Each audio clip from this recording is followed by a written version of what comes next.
have, quote, material deficiencies, end quote, you have to refile with the SEC and wait another 25 days. Okay? With a PPM, you just put it out there. Tell them what you're going to hope to do. Doesn't look like you're going to be able to pull it out. You pull the PPM off, you change it around, you put it out again. You do it at your own timing. You can raise the money in the first week. Let's say we want to raise $400,000. We've got 10 guys, each of whom are ready to put $500,000 into this. We talk to the guys. The guy, 3 of 10 guys are in, each one for $400,000. We draft up a PPM, and we give it to the guys and say, all right, one who does the $400,000 at the highest valuation gets the deal. Takes a couple of days, you're done, the deal's completed. If this was a public register offering, you'd have to wait that 25 days for the SEC to sign off on the document. The PPM, you can market the deal before you have a PPM. No constraints. You just want to make sure you get that PPM to them and a signature acknowledging receipt. Okay? Before you do the transaction. All right? At a much lower cost of producing. Much, much lower cost.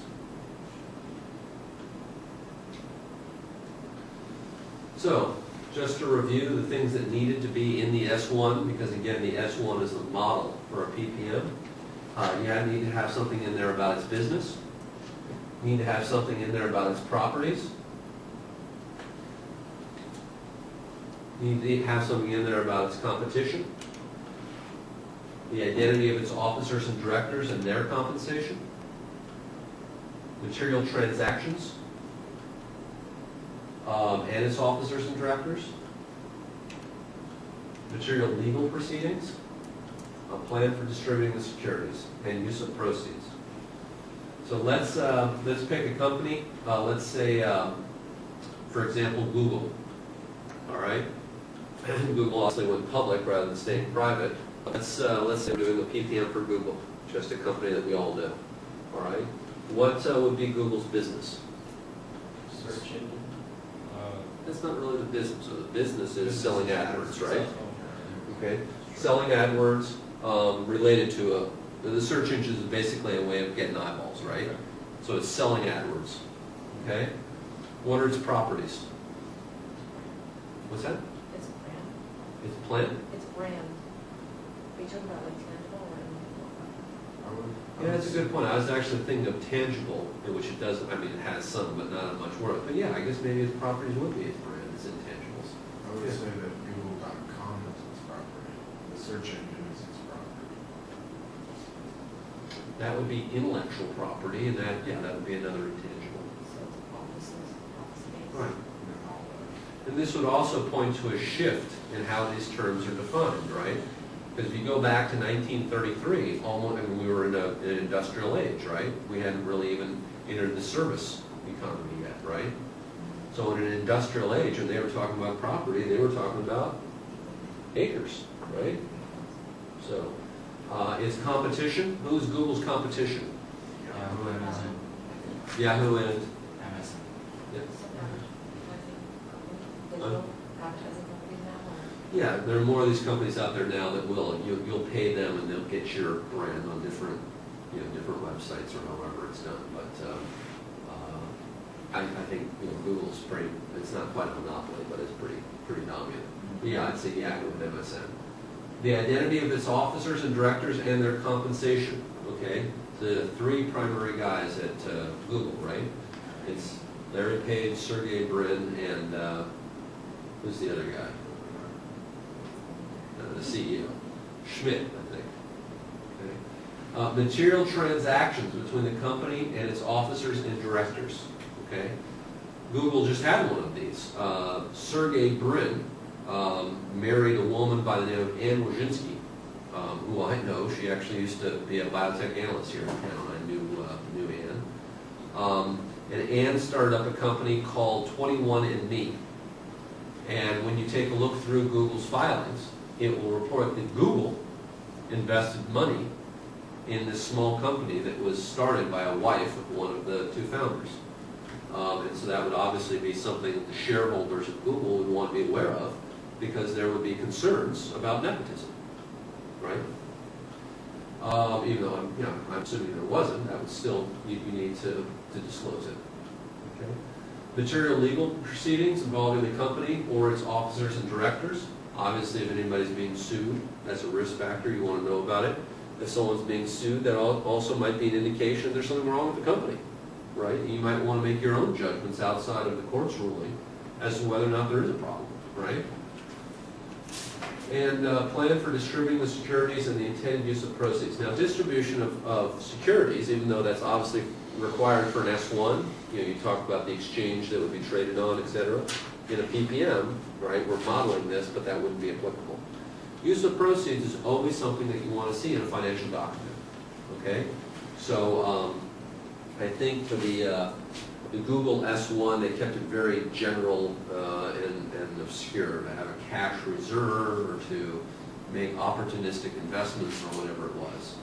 In our helicopter example, it was much more specific, right? We want use of proceeds to buy a helicopter. Okay? Now, that's a PPM.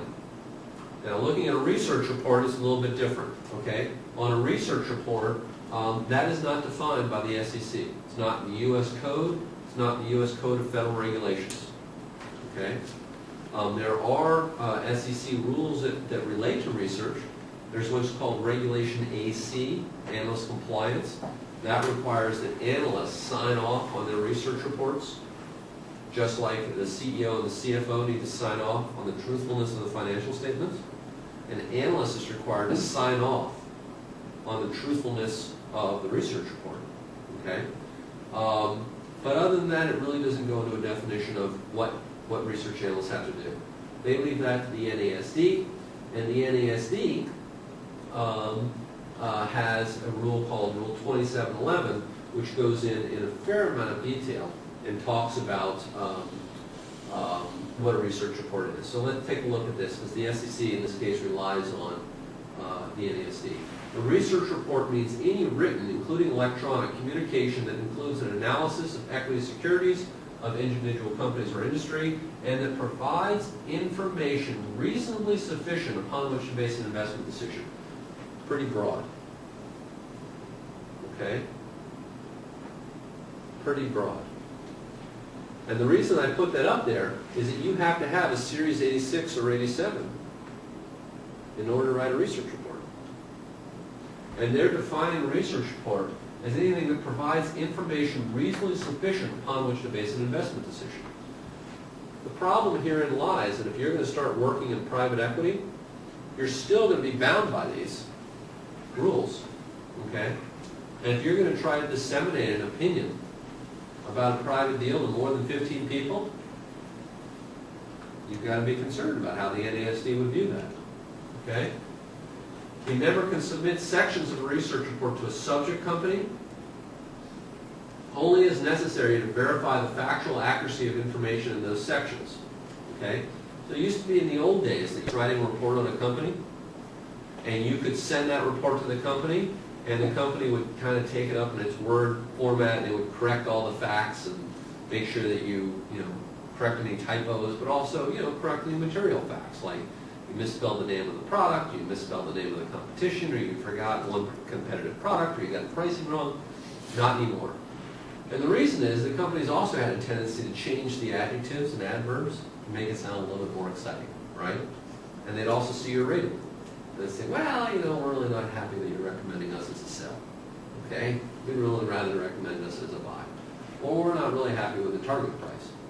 We don't think we're worth $33 a share, we think we're worth $38 a share. But it's all your decision.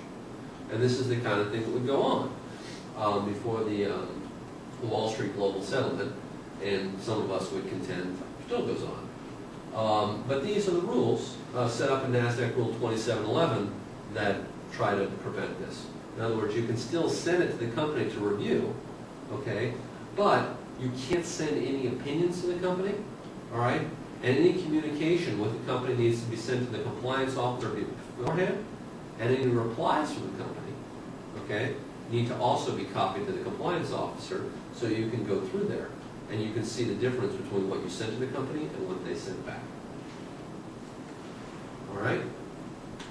Now, things that you